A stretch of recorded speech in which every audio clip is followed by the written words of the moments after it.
အားလုံးပဲမင်္ဂလာပါ SA Football Day ကနေကြိုဆိုပါရစေကျွန်တော်မင်းထူပြန်ပါကျွန်တော်ဒီနေ့ April လ4ရက်နေ့တောက်ကြနေ့မှာနောက်ဆုံးရရှိထားတဲ့ Manchester United အသင်းရဲ့သတင်းတွေကိုတင်ဆက်ပေးတော့ပါမယ်ကျွန်တော်တို့ဒီနေ့ကြားသိရတဲ့သတင်းတွေအရဆိုရင်တော့ United ကနေလွန်ခဲ့တဲ့200တီက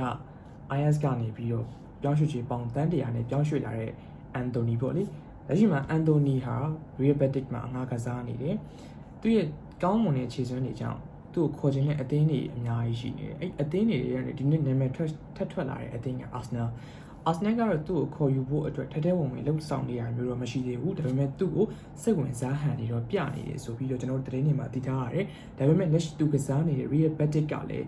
Anthony ရဲ့လက်ရှိခြေစွမ်းကြောင့်လာမယ့်ရာသီအထိသူ့ကို Betis မှာဆက်ထားဖို့အတွက် club ဘက်ကနေပြီးလှုပ်ဆောင်နေတယ်လို့ကျွန်တော်တို့သိရတယ်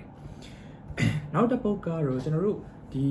6ရက်နေ့တနင်္ဂနွေနေ့ညမှာကမ်မြန်မန်ချက်စတာဒါဘီပေါ့လေဒီ City ရဲ့ပွဲစဉ်မှာကျွန်တော်တို့ Man United ရဲ့နောက်ခံလူဖြစ်တဲ့အဓိကကစားသမားဒီလစ်ပေါ့ဒီလစ်ကတော့အိတ်ပွဲတက်မသေးကြဘူးသူ့ရဲ့ဒဏ်ရာအနေအထားကြောင့်အိတ်ပွဲမှာပါနိုင်မလားမပါနိုင်မလားဆိုတာမသေးကြသေးဘူးလို့သိရတယ်နောက်တဲ့ဒဏ်ရာပြဿနာအနေနဲ့ကျွန်တော်တို့ရဲ့ Kobe Mainoo ပေါ့ဒီခြားလိုက်400ဆိုလို့ရှိရင်လည်းအိတ်ပွဲစဉ်မှာဒဏ်ရာကနေတော့ပြန်ပါလာနိုင်တယ်ဒါပေမဲ့ကျွန်တော်တို့ပွဲထွက်လူချင်းမှာတော့ပါလာမှာမဟုတ်ဘူးလို့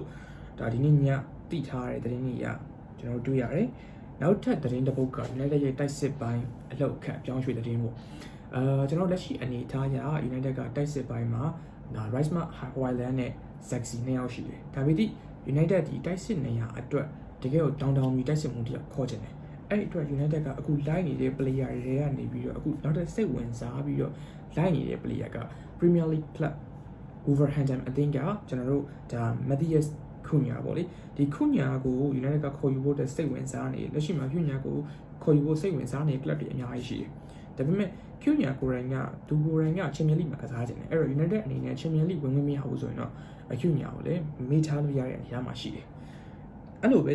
ဒီခုညာနဲ့တွဲပြီးသူတို့စိတ်ဝင်စားလိုက်နေတဲ့ player က Premier League ကပဲ Ipswich Town ကဒီလက်ပေါ့လေဒီလက်ကတော့ဒါ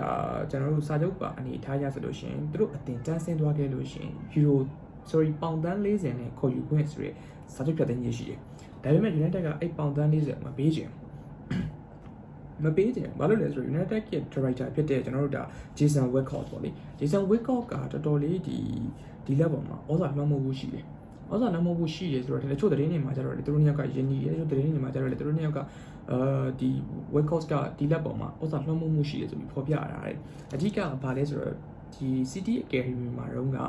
ဒါဒီလက်က Whitcock ရဲ့အောက်မှာရှိခဲ့တာအဲ့မှာသူတို့စတင်ခဲ့တာပေါ့လေအဲ့အနေထားကြောင့်လက်ရှိမှာ Chelsea ကတော့ဒီလက်ကိုခေါ်ယူဖို့အတွက်အားအကောင်းဆုံးအနေထားအားအကောင်းဆုံးဆိုတာသူတို့ကစိတ်ဝင်စားမှုအမြင့်မားဆုံးအနေထားမှာရှိတယ်လို့ကျွန်တော်တို့သိရတယ် United ကတော့ဒါဒီလက်ကိုခုညောင်2ယောက်စလုံးကိုခေါ်ခြင်းနဲ့ဒါပေမဲ့ပြဿနာကဒီကစားသမား2ယောက်စလုံးက Champions League ကစားခြင်းနဲ့ Chelsea ကလည်းလက်ရှိအနေထားမှာ Champions League ဝင်ဖို့အတွက်အခြေအနေကောင်းနေတယ် United ကတော့အလုံးသေးတဲ့အတိုင်း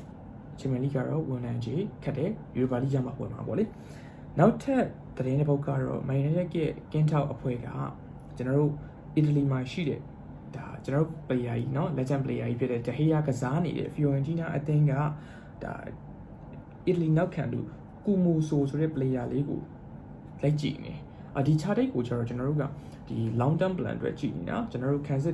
cancel line မှာအသက်ကြီးလိုက်ပြီးဖြစ်တဲ့ Martinez နဲ့ဒီ leg တို့နေရာမှာရေရှည်အစားထိုးနိုင်မဲ့ player အနေနဲ့ဒီအီတလီရဲ့နောက်ခံလူဖြစ်တဲ့ကူမူဆိုဆိုတဲ့ player ဗျအတန်ထွက်ကတော့နည်းနည်းခက်တယ်ပေါ့လေဒီ player လေးကို United ကင်းထောက်တွေကလိုက်ကြည့်နေတယ် Fiorentina ပွဲတွေကိုလိုက် Fiorentina ရဲ့ပွဲစဉ်တွေကိုလိုက်ပြီးတော့ကြည့်ရှုနေပြီးတော့ဒီ player ရဲ့အနေထားကိုလိုက်စောင့်ကြည့်နေတယ်လို့ကျွန်တော်တို့သိရတယ်ဆိုတော့ဒါတွေကတော့ကျွန်တော်တို့ဒီနေ့နောက်ဆုံးရရှိထားတဲ့ United အသင်းနဲ့ပတ်သက်တဲ့သတင်းအကြောင်းအရာတွေဖြစ်ပါတယ်ဆိုတော့နောက်ပိုင်းနေမှာလည်းကျွန်တော်တို့ Man United နဲ့ပတ်သက်တဲ့သတင်းအကြောင်းအရာတွေ Man United နဲ့ပတ်သက်တဲ့အချက်အလက်တွေစိတ်ဝင်စားစရာအကြောင်းအရာတွေကိုကျွန်တော်တို့ရဲ့ SA Football Day ရဲ့ YouTube channel နဲ့ Facebook page နဲ့ TikTok တွေကနေအမြဲတမ်းတင်ဆက်ပေးသွားမှာဖြစ်လို့အားလုံးပဲကျွန်တော်တို့ရဲ့ channel လေးကို like and subscribe follow လုပ်ပေးလို့ရပါတယ်ပြီးတော့ကျွန်တော်မြန်မာနိုင်ငံမှာအထူးသဖြင့်မန္တလေးနဲ့စကိုင်းမှာငလင်ဘေးတင်ပြီးတော့အသက်ဆုံးရှုံးသွားတဲ့သူတွေလည်းသူတွေရောနောက်လက်ရှိမှာဒီငလင်ဘေးကြောင့်ဒုက္ခရောက်နေတဲ့ပြည်သူတွေအားလုံးကျမ်းမာချမ်းသာကြပါစေတည်ဆုံးသွားပြီးတော့တမန်တော်ဘောလွယ်သွားတဲ့သူတွေလည်းကောင်းရမွန်ရပုံပွားကိုရောက်ရှိကြပါစေလို့ဆုတောင်းမေတ္တာများပို့သပေးရပါတယ်အားလုံးကျေးဇူးများတင်ပါတယ်ဗျာ